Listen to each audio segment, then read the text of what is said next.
We begin with Operation Stone Garden. Tucson police leaders say they can take better care of the community without being in a controversial federal program to work on border security. 9 on your side's Craig Smith has an interview with one of TPD's senior chiefs offering more detail on why the department felt it should step away from Operation Stone Garden. Craig?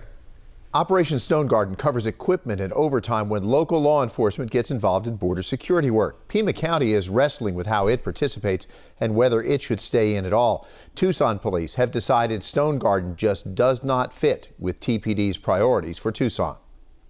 Policing changes fast, and the community changes fast, and the expectations of the community change fast. And what we found is that grant really didn't fit what we wanted to do with our police force today and what the community expected of us today. Assistant Chief Kevin Hall says federal standards for the Stone Garden grants wanted to measure Tucson police participation by things like the number of arrests after a crime, while Tucson wants to focus on crime prevention and deflecting people into programs designed to keep them out of trouble.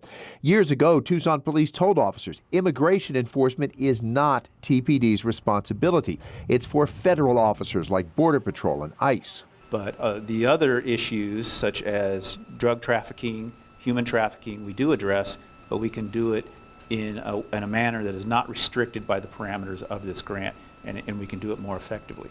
Assistant Chief Hall says TPD will help if an agency like ICE or Border Patrol needs assistance for something other than immigration enforcement.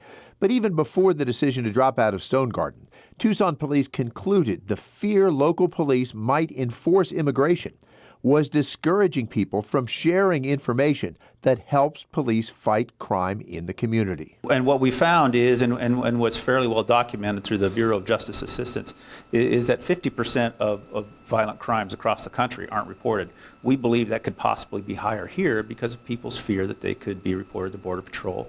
Assistant Chief Hall says Stone Garden grants amounted to maybe 1% of the Tucson police budget, and the strings attached to the money created administrative issues like officers struggling with old high-mileage patrol cars, while new vehicles bought with Stone Garden money had to sit idle unless they were doing Stone Garden work. He says Tucsonans will not see any change in their protection without that federal money. Craig Smith, KGUN 9 on your side.